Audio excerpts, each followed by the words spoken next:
آج ہم جانیں گے ایک مرد کی کہانی۔ آئیے جانتے ہیں کہ عورت کیا چاہتی ہے اور ایک بیوی کی کیا خواہش ہے۔ میرا ہفتے میں ایک دن جمعہ آرام کا دن ہوتا ہے اور میں اسے سونے میں گزارتا ہوں۔ ایک دن موسم کچھ بدل گیا اور مجھے ہلکی سی سردی لگ گئی۔ میری بیوی نے گھر کے سامان کے لیے کچھ سامان خریدنے کی اجازت مانگی اور چلی گئی۔ آدھے گھنٹے بعد اس کا فون آیا اور اس نے کہا کہ کچھ مہمان آ رہے ہیں اور مجھ سے گھر کو ترتیب دینے کو کہا، کیونکہ اسے پہلے سے معلوم نہیں تھا۔ میں نے اپنا غصہ دباتے ہوئے کہا ٹھیک ہے اور فون بند کر دیا اور سونے میں مشغول ہو گیا۔ مجھے بالکل بھی اندازہ نہیں تھا کہ اس کا نتیجہ کیا ہوگا۔ میں صرف سونا چاہتا تھا اور بس۔ کچھ دیر بعد دروازے پر دستک ہوئی۔ میں بوجھل قدموں سے اٹھا اور دروازہ کھولا تو دیکھا میری بیوی اپنے دوست اور اس کے شوہر کے ساتھ کھڑی تھی، جنہوں نے ٹھنڈے مشروب لائے تھے۔ میری بیوی نے جب گھر کو دیکھا تو اس کا چہرہ بدل گیا۔ اس نے مجھے نظر بھر کے دیکھا جس میں ملامت اور دل شکنی تھی۔ اس نے کوشش کی کہ ماحول کو سنبھالے اور کہا، کیا ہوا پیارے، ابھی بھی سردی نہیں اتری؟ میرا قصور ہے، میں تمہارے لیے گھر کو صاف کرنے سے پہلے ہی چلی گئی۔ پھر وہ کچن میں چلی گئی اور میں جانتا تھا کہ وہ رو رہی ہوگی۔ وہ کبھی بھی میرے ساتھ کمی نہیں کرتی تھی، حالانکہ میں ہمیشہ کام میں مصروف رہتا تھا اور اپنا آرام کا دن سونے میں گزارتا تھا۔ کام کا دباؤ اتنا تھا کہ میں اسے فون بھی نہیں کر پاتا تھا۔ میں اس کے پیچھے کچن میں گیا اور جب اس نے میرے قدموں کی آواز سنی تو اس نے اپنا چہرہ جلدی سے دھو لیا۔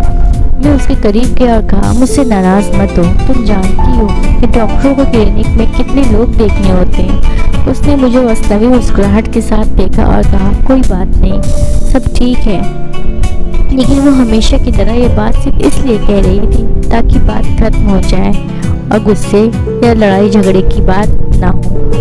وزیٹر چلے گئے، دن ختم ہو گیا اور وہ جلدی سو گئی۔ میں بچوں کے کمرے میں گیا اور وہاں ایک تحفہ دیکھا جو کہ مہمانوں کے لائے ہوئے سامان کے ساتھ رکھا تھا۔ جب میں نے اسے کھولا تو اس میں وہ گھڑی تھی جو مجھے بہت عرصے سے پسند تھی۔ اگلے دن میں کام پر گیا اور اپنے آپ سے ناراض تھا۔ وہ میرے بارے میں سوچتی ہے، حالانکہ میں اس کے لیے کچھ نہیں کرتا اور میں اس کے ایک چھوٹے سے مطالبے کو نظر انداز کر دیتا ہوں جس سے اس کا دل ٹوٹ جاتا ہے، خاص طور پر اس کے دوست کے سامنے۔ میں نے دیکھا کہ ایک آدمی بلوز شام بیچ رہا تھا اور مجھے مسکرا کر دیکھ رہا تھا۔ میں اس کے پاس گیا، میں نے اسے خریدنے کا ارادہ کیا اور اس کے قریب جا کر کہا، مجھے 5 روپے کا ہمس شام دے دو۔ اس نے جواب دیا، یہ بلوز شام ہے، ہمس نہیں۔ لگتا ہے تم کسی چیز کے بارے میں سوچ رہے ہو جو تمہیں پریشان کر رہی ہے نا؟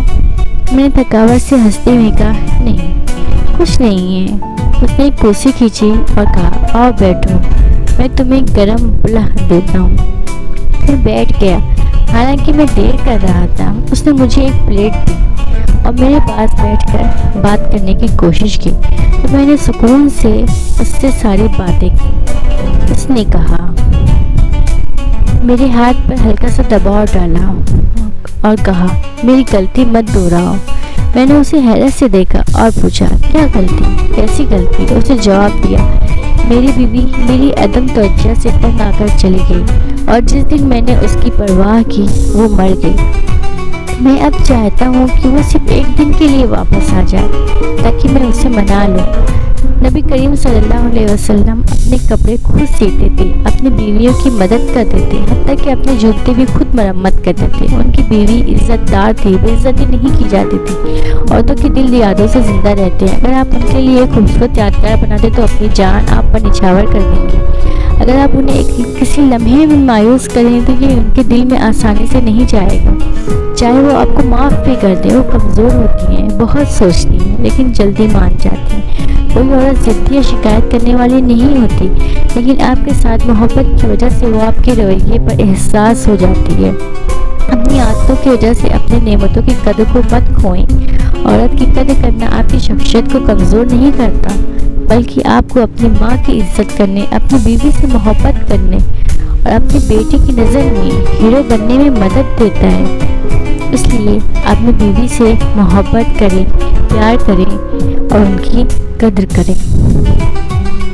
آج کام سے چھٹی لیں اور اسے کوئی چیز لے کر دیں، چاہے وہ معمولی سی کیوں نہ ہو، اور اسے کہیں، مجھے تمہاری یاد آئی، اس لیے میں نے سوچا آج کا دن تمہارے ساتھ گزاروں۔ پھر دیکھیں کہ وہ آپ سے کیسا برتاؤ کرتی ہیں اور آپ سے کتنی محبت کرتی ہیں۔ اسے ناراض مت کریں کیونکہ اس کا کوئی دوسرا نہیں ہے۔ میں واقعی گھر واپس آیا اور میرے ہاتھ میں اس کے پسندیدہ مشک کی ایک ڈبیا تھی۔ جب میں نے اس کی آنکھوں کی چمک اور اس کی باتوں میں محبت دیکھی تو میں نے پایا کہ میں روزانہ کچھ دیر نکال کر اس کا حال پوچھنے کے لیے اسے کال کرتا ہوں۔ اس سے بات کروں گا، اس کی عزت کروں گا۔ میں کوشش کرتا ہوں کہ اس کے لیے کچھ میٹھا لے آؤں اور اپنے آرام کے دن اسے لے کر کہیں سیر کرنے جاؤں تاکہ گھر کی بوجھل فضا سے دور جا سکے۔ میں سمجھتا تھا کہ میں اسے خوش کر رہا ہوں، لیکن دراصل میں خود خوش ہو رہا تھا۔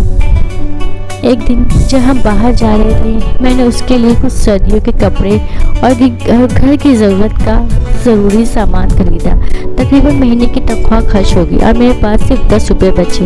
جبکہ وہ رو رہی تھی، میں نے اس کا ہاتھ پکڑا اور مٹھائی کی دکان کی طرف چلا گیا۔ اس نے کہا، لیکن تمہارے پاس صرف 10 روپے ہیں۔ میں نے کہا، کوئی بات نہیں، ان سے کچھ بھی خرید لیتے ہیں اور پیدل گھر چلتے ہیں۔ مجھے تمہارے ساتھ چلنا پسند ہے۔ عورت یادوں سے جیتتی ہے، لاپرواہی تعلقات کے خاتمے کی ابتدا ہے۔ سید الخلق محمد صلی اللہ علیہ وسلم سے سیکھیں، اپنی عادتوں کی وجہ سے نعمتوں کی قدر مت کھوئیں۔